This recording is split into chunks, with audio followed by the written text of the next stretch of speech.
Graça e paz, amados, amigos do Facebook, amigos do Instagram, amigos do YouTube, de todas as nossas redes sociais. Louvado seja Deus pela tua vida. É muito bom estar aqui partilhando daquilo que Deus tem colocado no meu coração, daquilo que Deus tem revelado dentro do meu entendimento, do meu espírito, para estar aqui compartilhando com vocês tudo aquilo que Deus tem compartilhado comigo. É mais um momento de reflexão, de imersão nas Escrituras e dando continuidade no nosso estudo bíblico sobre a igreja de Corinto e a aplicação daquilo que Paulo deixou para a igreja de Corinto nos nossos dias, nas nossas congregações, na nossa vida como igreja e principalmente na nossa vida cristã, na nossa vida como filhos de Deus, na nossa vida como cristãos, que é o que realmente importa. Nós já estamos no capítulo 2 da primeira epístola de Paulo aos Coríntios, estávamos falando sobre a natureza da pregação bíblica, nós já estamos na aula de número 6 dessa série de estudos aí. Se você ainda não assistiu às aulas anteriores, você pode assistir aqui na página mesmo do Facebook ou então no nosso canal do YouTube.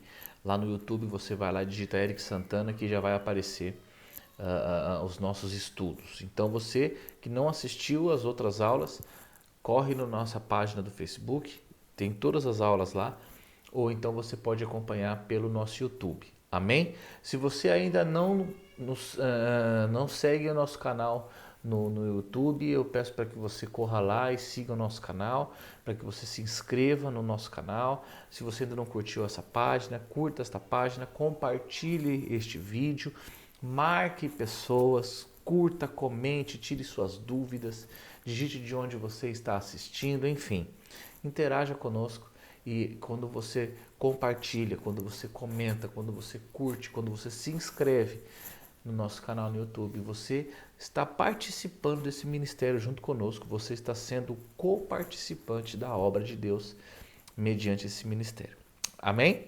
Glória a Deus. Então nós já falamos na aula anterior sobre a natureza da pregação bíblica e o poder da mensagem centrada em Cristo e o poder da mensagem do Evangelho centrada na morte de cruz, na morte de cruz, na morte na cruz que Jesus desempenhou e por que ela é poderosa e o sentido dessa mensagem que é a obra redentora que Jesus aplicou, que Jesus cumpriu pela minha vida e pela vida de toda a humanidade. E hoje eu gostaria de dar sequência à pregação da palavra, à pregação da mensagem do Evangelho, porque Paulo, no capítulo 2 da Epístola de Coríntios, está falando sobre isso. Ele está falando sobre a natureza da pregação bíblica.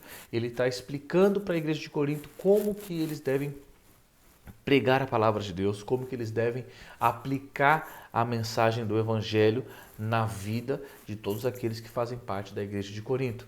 E eu gostaria de, nesse vídeo, falar sobre dar continuidade a natureza da pregação bíblica, dizendo que a pregação bíblica ela precisa, o verdadeiro sentido da pregação bíblica, o verdadeiro sentido da cruz na pregação bíblica, ele deve ser aplicado à vida cristã. Como assim, pastor? A cruz, a mensagem da cruz, que é a mensagem da obra redentora de Jesus, ela deve ser aplicada à vida cristã. Eu estou falando de vida cristã, não estou falando agora mais de evangelismo, porque nós falamos na outra aula sobre o poder da mensagem da cruz para evangelizar, para trazer as pessoas para Cristo. Agora eu estou falando daquelas pessoas que já estão em Cristo. Ela é importante, ela tem um poder fundamental quando ela é aplicada. Ou seja, a mensagem da cruz, a mensagem da obra redentora de Jesus, aplicada na vida cristã, ela significa como? Ela significa o quê? Como que ela deve ser aplicada? Como ela deve ser encarada para nós cristãos? E nós temos que entender que a cruz, a mensagem da cruz, ela representa para nós uma renúncia total e absoluta daquilo que nós vamos viver. Como assim? A mensagem da cruz de Cristo, para nós que já somos cristãos, ela tem que ser uma mensagem onde a nossa vida cristã é uma vida baseada em renúncia, é uma vida baseada em voluntariado, é uma vida baseada numa espécie incondicional de entrega a Cristo. Então, olha só o que Jesus disse lá em Mateus capítulo 16, versículo 24, que nós temos que carregar a nossa cruz e segui-lo. Então, a obra redentora de Jesus, que é a mensagem da cruz, para nós cristãos, de uma forma prática aplicada às nossas vidas, deve significar renúncia, voluntariado e uma entrega incondicional àquilo que Cristo ensina, àquilo que Cristo deixou. Ou seja, nós agora seguimos a Cristo de maneira voluntária, de maneira incondicional e com uma renúncia total daquilo que nós somos. Então, Paulo está falando isso para a igreja de Corinto, na sua primeira epístola do capítulo 2. Então, isso deve ser aplicado nas nossas vidas. Você deve entender que se você já é um cristão, remido pelo sangue do Cordeiro, se você já recebeu Jesus como Senhor e Salvador da tua existência, se você já desceu as águas do batismo, se você já participa da ceia, você precisa viver uma vida de renúncia para a tua vontade, de renúncia para o teu eu, de renúncia dos teus objetivos e uma entrega voluntária e condicional aos planos e propósitos que Cristo tem para a tua vida. Amém? Amém até aqui? A Bíblia Sagrada vai falar sobre essa renúncia, sobre essa entrega voluntária e incondicional lá em Mateus, no capítulo 16, como eu disse agora, no versículo 24. Vai falar sobre isso também lá em Lucas, capítulo 14. E vai falar sobre isso também em Romanos, capítulo 6 e em Gálatas, capítulo 2. Então, já fica aí de lição de casa para você. Lê Mateus 16, Lucas 14, Romanos 6 e Gálatas 2. Amém? Então, a mensagem do Evangelho, quando centrada em Cristo e centrada na obra da cruz, ela precisa ser aplicada por nós cristãos dessa maneira. Por quê? Porque a pregação bíblica legítima, quando ela é exposta e colocada dessa forma na vida do cristão, ela vai ser sempre poderosa em Deus para transformar dentro do ser daquela pessoa, ou seja, em mim, em você, quando nós aplicamos isso, porque a mensagem ela vem, olha aqui para mim, a mensagem ela vem até nós e nós recebemos essa mensagem e precisamos aplicá-la. Quando nós recebemos a mensagem e aplicamos ela dessa forma, então ela se transforma no poder de Deus. E aí então as coisas começam a acontecer na nossa vida de maneira natural. De maneira natural. O poder de Deus vai se manifestar na nossa vida de forma natural. Por quê? Porque nós estamos aplicando da maneira como Cristo disse. Você lembra do que Cristo disse para aquele jovem rico? Dê tudo aos pobres, pegue a sua cruz e siga-me. Então, ele deu a mensagem, ele deu o caminho, ele mostrou a direção. Agora aquele jovem precisava receber essa mensagem e aplicá-la. Quando a palavra de Deus, quando o evangelho de Cristo é pregado nos púlpitos, na internet, seja onde for, você que está recebendo, você precisa receber essa mensagem e você precisa aplicar essa mensagem com renúncia, de maneira voluntária e incondicional, seguindo aquilo que Cristo quer que você faça. Então você vai aplicar dessa forma e aí então o poder de Deus vai se manifestar. Por que muitas vezes a gente vê na igreja hoje o poder de Deus não se manifestando na vida das pessoas? Porque as pessoas não estão aplicando a mensagem. Então a pessoa vai, recebe a mensagem, mas não aplica. Ela recebe o ensinamento, mas ela não aplica. Ela recebe a direção, mas ela não segue naquela direção. Então o poder de Deus não vai acontecer. E então essa pessoa tende a se frustrar. Essa pessoa tende É por isso que vê os milagres acontecendo na vida de várias pessoas, menos na dela. Por quê? Porque ela não está aplicando, porque ela não está vivendo, porque ela não está agindo aquilo que está sendo pregado. Então, a pregação bíblica ela vai ser poderosa em Deus e ela vai mover a vida das pessoas quando ela é centrada em Cristo, quando ela é centrada na obra redentora do Senhor Jesus e quando esse crente recebe e aplica. Então, Paulo está dizendo isso para a igreja de Corinto e também para nós, que a mensagem salvífica da cruz de Cristo, quando falada, quando escrita, quando contada, quando tocada, porque a mensagem do Evangelho ela também pode ser tocada. Quando gravada, quando dita pela internet, quando apregoada no púlpito, quando escrita em forma de livros, quando não interessa. É a mensagem de Cristo. Porque a gente tem muito, a gente tem isso é até meio imaturo, mas a gente acha que não, a palavra de Deus é só quando o pastor vai pregar. Não, não. A palavra de Cristo, a palavra da mensagem, a palavra de salvação, ela pode ser pregada no púlpito, ela pode ser escrita em forma de livros, em forma de reflexões, de cursos, ela pode ser contada no meio de pessoas. Não precisa ser pregada lá, com terno e gravata e tal, e aquela coisa. Não, ela pode ser contada no meio de numa roda de pessoas. Ela pode ser tocada no meio dos louvores, no meio dos louvores, dos cânticos de adoração. Ela pode ser gravada num DVD, ela pode ser gravada num áudio. É a mensagem, é a palavra da salvação, é a palavra da cruz de Cristo. Então, quando ela é lançada, sempre debaixo de uma dependência do Espírito Santo. Então Paulo vai falar sobre isso lá na epístola dele aos Coríntios, que a dependência do Espírito Santo, essa palavra ela precisa estar debaixo da dependência do Espírito Santo. Por quê? Porque é o Espírito Santo quem vai convencer. É o Espírito Santo quem vai fazer com que aquela semente germine dentro do coração de quem recebe.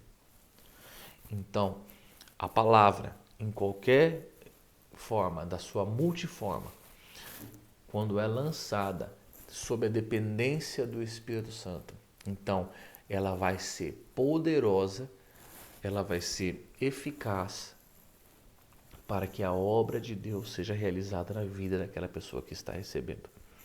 O fato dela ser poderosa, dela ter poder para mudar a vida daquela pessoa, não significa que ela vai mudar a vida daquela pessoa. Porque, como a gente falou agora, essa pessoa precisa receber e aplicar.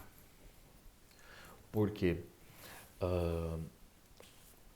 o Espírito Santo, ele é o encarregado de fazer com que aquela semente germine. Porque, por mais que a mensagem precise de um mensageiro, por mais que a mensagem precise de alguém que a envie, seja pregado, seja escrito, seja gravado, enfim. É Deus quem realiza todas as coisas, mediante o agir do Espírito Santo. Não confunda.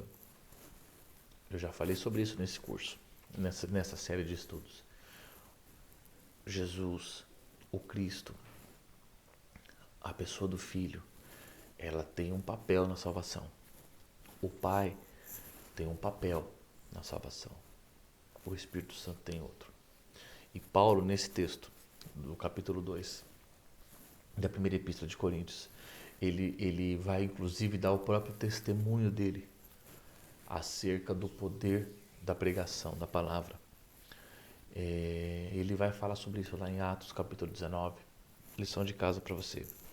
Romanos capítulo 15. Ele vai falar sobre isso também lá em 2 Coríntios capítulo 12. Por que Paulo vai falar sobre a importância da pregação centrada em Cristo, centrada na obra da redenção? Vai falar sobre a aplicabilidade dessa palavra pelo cristão, porque ele esteve lá em Corinto, ele esteve lá com a igreja de Corinto, padecendo com eles em fraqueza, padecendo com eles em temor a Deus, em tremor. Ele vai falar sobre isso no versículo 3. E é claro que essa fraqueza que ele menciona é uma total dependência de Deus. É por isso que a gente falou da renúncia. É por isso que a gente falou de uma entrega voluntária incondicional. Porque Paulo, ele estava ali naquele momento demonstrando a total dependência de Deus. E quando nós vivemos uma vida voluntária, incondicional, de renúncia, na dependência total daquilo que Deus tem para as nossas vidas, nós seremos levados a um novo estágio da nossa fé. Nós vamos ser levados a um novo estado da nossa fé, e isso vai nos trazer um temor de Deus.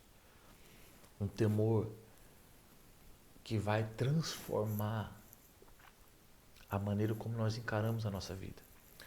Porque quando você se entrega por completo para Deus e você diz para Ele: olha, Senhor, agora eu sou totalmente dependente de Ti. Tudo que acontece na minha vida é consequência do Teu agir. Então você vai começar a viver com temor a Deus. E esse temor a Deus vai começar a refletir nas suas ações. Vai começar a refletir-se nas suas atitudes. Vai começar a refletir-se na maneira como você age depois que ouve a palavra. Então, quando você recebe a palavra, você já põe ela em prática, porque você teme a Deus. Está conseguindo compreender? Isso é sério porque hoje em dia muitas pessoas não temem a Deus. Cristãos, eu estou dizendo. Essa falta de temor a Deus, ela tem prejudicado muito a vida de cristãos que estão na igreja, que estão frequentando a igreja, que estão congregando, que estão vivendo uma vida cristã. Mas elas não temem a Deus e elas não aplicam. Se elas não aplicam, elas não recebem, não vê o poder de Deus. Então isso começa a se transformar numa bola de neve, muitas bolas de neve. E se você não teme a Deus, você automaticamente em breve vai começar a tirar Ele do senhorio da tua vida. Então, se Ele não faz parte mais do senhorio da tua vida, não tem mais porque você ouviu que estão falando sobre Ele. Então a mensagem da cruz, a pregação da palavra, não vai mais surtir efeito para você, você não vai querer mais aplicar ela e a sua vida não vai mudar, e é por isso que você vai entrar nesse jogo, e isso não é nada bom para a tua vida. Então a experiência de Paulo é muito importante quando ele diz que ele está junto com a igreja de Corinto na fraqueza, no temor e no tremor, porque o temor a Deus, ele é interior e o tremor é exterior. Quando você treme, é exterior, você tem medo. Quando você tem temor, é interior, você respeita, você venera, você confia. Aleluia. E Paulo, ele teve um desfecho muito abençoado no que tange ao temor a Deus. Ele passou a temer a Deus de maneira poderosa depois que conviveu com a igreja de Corinto, na fraqueza, no temor e no tremor. Tanto que o Espírito Santo vai confirmar isso tudo quando ele começa a expor as Escrituras, quando ele começa a escrever sobre tudo que tem acontecido na vida dele, sobre o próprio testemunho dele. E isso vai começar a mudar a vida das pessoas. Como?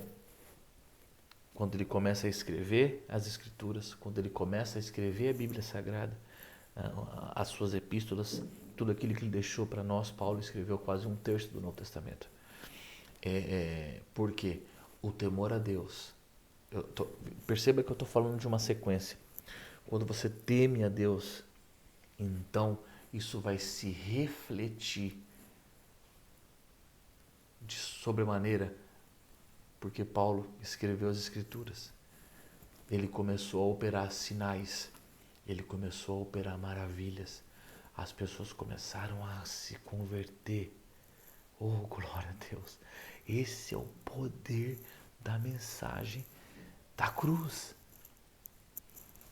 Aplicada, exposta, recebida, aplicada com temor, e ela volta em conhecimento. Pode ser um conhecimento teórico, conhecimento prático, sinais, maravilhas, milagres, conversões.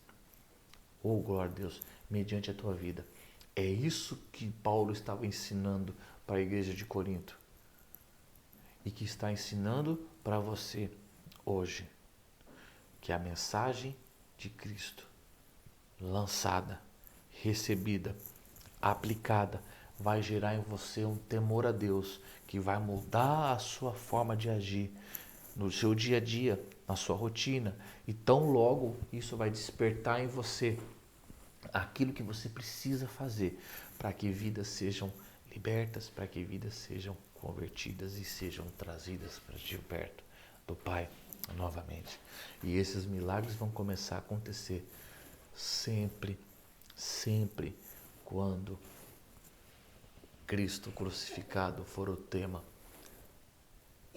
fundamental, quando for o tema principal das mensagens, das pregações, dos textos, dos estudos, de tudo aquilo que for exposto pelos cristãos. Amém? Glória a Deus. E tão logo essas curas, essas maravilhas, tão logo isso tudo começa a aumentar, a pregação bíblica vai começar a gerar fé nas pessoas. Lá no versículo 5 ele vai falar sobre isso. Que a fé vai começar a aumentar no meio do povo de Deus. Em Romanos capítulo 10, versículo 17, vai corroborar esse texto, vai confirmar esse texto, dizendo que a fé vem pelo ouvir e vem pelo ouvir a palavra de Deus. Ou seja, a palavra de Deus, ela é a fonte, ela é a origem da fé que salva e, consequentemente, da fé que cura, da fé que converte. Percebe que tudo está centrado, tudo faz parte de uma mesma engrenagem. Tudo está em volta de Deus. Deus é quem dá todas as ferramentas. Deus é quem oferece todas as ferramentas. O ouvinte precisa receber e aplicar só isso. Glória a Deus. É por isso que a Bíblia vai dizer que Jesus é o autor e consumador da nossa fé, lá em Hebreus capítulo 12. Por quê? Porque não pode haver nenhuma conversão sem fé em Cristo. E não pode haver nenhuma conversão se não for por Ele. Por isso que a mensagem precisa ser centrada nele e na cruz, ou seja, na obra que ele fez. Muito bom deixar isso bem claro, falei no outro vídeo e deixar isso bem claro. A mensagem não é somente a cruz. Quando a gente fala mensagem da cruz, eu digo obra redentora de Cristo. E essa obra redentora de Cristo é muito grande. Amém? Glória a Deus. Então, a palavra de Deus, ela vem pelo ouvir.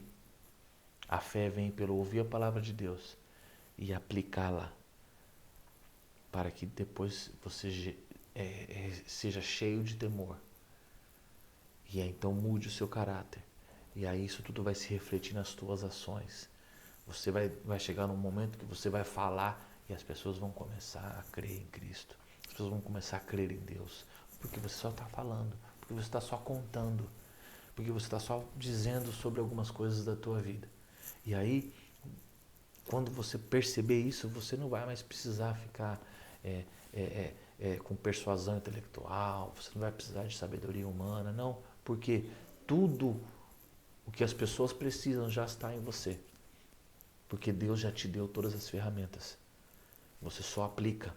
É por isso que é importante você estar sempre ouvindo pregações. É importante você estar sempre ouvindo a palavra de Deus, sempre estudando as Escrituras, sempre lendo livros, livros que falam sobre a vida cristã, livros de apoio, estudos, cursos, porque isso tudo vai te dar mais ferramenta para você aplicar mais ainda na tua vida e automaticamente tudo isso vai começar a crescer de maneira poderosa.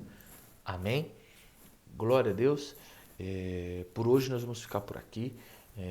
Na nossa próxima aula nós já vamos pular para a próxima parte do capítulo 2. Vamos continuar falando sobre o capítulo 2 ainda, mas vamos falar sobre a sabedoria. Na nossa próxima aula vamos falar sobre a verdadeira sabedoria e a falsa sabedoria, porque é sobre isso que Paulo fala, se você já quiser ir lendo 1 Coríntios capítulo 2, do versículo 6 até o versículo 16. Paulo vai falar sobre sabedoria, e é sobre isso que nós vamos falar no nosso próximo encontro, amém? Glória a Deus. Então não se esqueça de já ir compartilhando esse vídeo, já clica no coração, comenta aí, dá um glória a Deus, digita um aleluia, marca alguém que você gostaria que assistisse esse vídeo, compartilhe nos seus grupos, enfim, faça a palavra de Deus, faça a obra de Deus junto conosco. Amém? E se você quer assistir novamente essas aulas, se você ainda não assistiu os outros vídeos, corre lá no nosso canal no YouTube, Eric Santana. Tem lá todos os nossos, tem uma playlist lá específica dessa parte, dessa série de estudos sobre Corinto. Amém? Glória a Deus. E também não se esqueça de visitar o nosso site www.ericsantana.com.br, adquirir os nossos materiais, como eu falei, tá vendo? Ó, a obra de Deus, ela também, a palavra de Deus, a mensagem, também pode estar aqui, ó, de maneira escrita. Tá aqui os nossos livros, um material poderoso que Deus colocou na minha vida. Livro As Quatro Torres, Zonas de Ataque Espiritual, por onde Satanás tem agido para destruir a vida dos cristãos que vivem nessa geração. Satanás tem 4 áreas específicas que ele investe com maior força na vida dos cristãos, porque se ele conseguir entrar ali, ele vai destruir toda a sua vida. Por onde ele quer entrar? As Quatro Torres, um livro fantástico, sucesso de vendas, já vendeu milhares de livros, de milhares de exemplares, para honra e glória do Senhor Jesus, está aqui à sua disposição. Se você é cristão e vive nessa geração, você precisa desse livro. A Nova Criatura, ou seja, o que aconteceu com a tua vida depois que você recebeu Jesus como Senhor e Salvador da tua existência. Depois que você foi lá, levantou a mão, eu quero receber Jesus. O que aconteceu na prática? O que aconteceu com o teu espírito? O que é o teu espírito? O que é o teu corpo? O que é a tua alma? Qual foi a mudança quando você desceu as águas do batismo? O que aconteceu?